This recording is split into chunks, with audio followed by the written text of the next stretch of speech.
आम्ही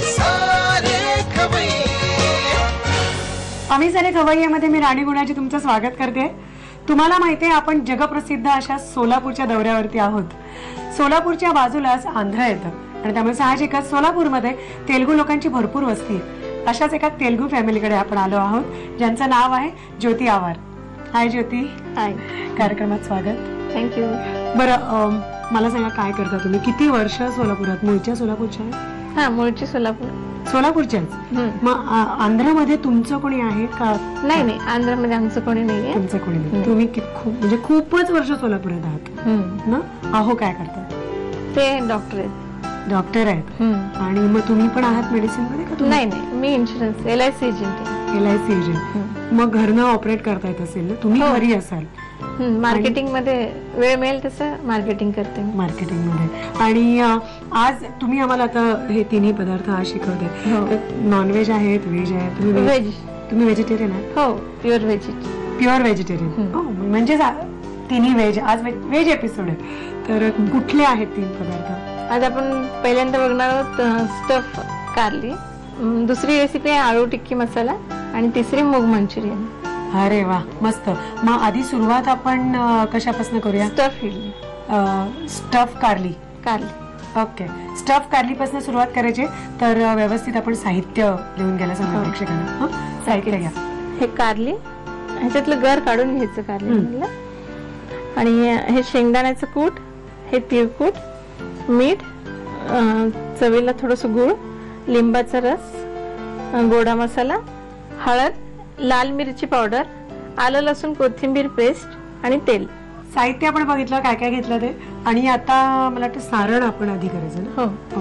मग ते घालूया. एक प्रमाण मला सांगा. म्हणजे तिळकूट, हे तिळकूट आहे ना? तीळ भाजून कूट केलं? हो, तिळकूट. आणि शेंगदाण्याची पण भाजून कूट करायची. शेंगदाण्याचं कूट. आता फक्त हे सगळं मिक्सिंग करून आपल्याला बघायचं काय प्रमाण आहे, किती काय काय घेणार. म्हणजे तिळकूट आणि दाण्याचं कूट समप्रमाणात? हा, समप्रमाणात. आधी आपण तिळकूट घेऊया.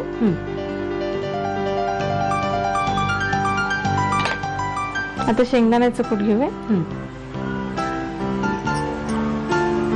आणि तिखट,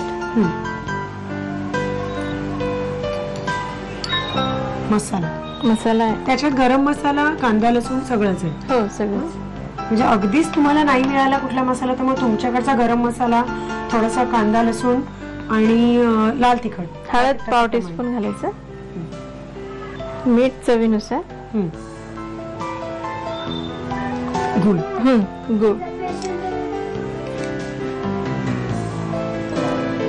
आणि हे लिंबाचा रस आणि आलं लसूण पेस्ट, आलं लसूण कोथिंबीर. ठीक आहे, हे सारण तयार झालं. आता कारल्यांमध्ये ते भरायचं ना? हो.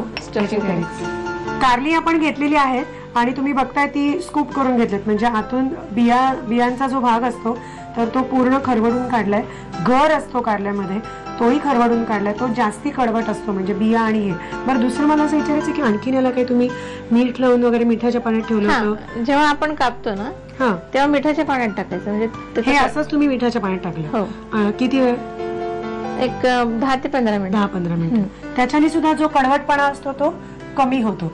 तर आता हे भरायचं आहे. मसाला रेडी आहे, तो भरायचा पूर्ण दोन्ही बाजूनी ते आतपर्यंत भरले.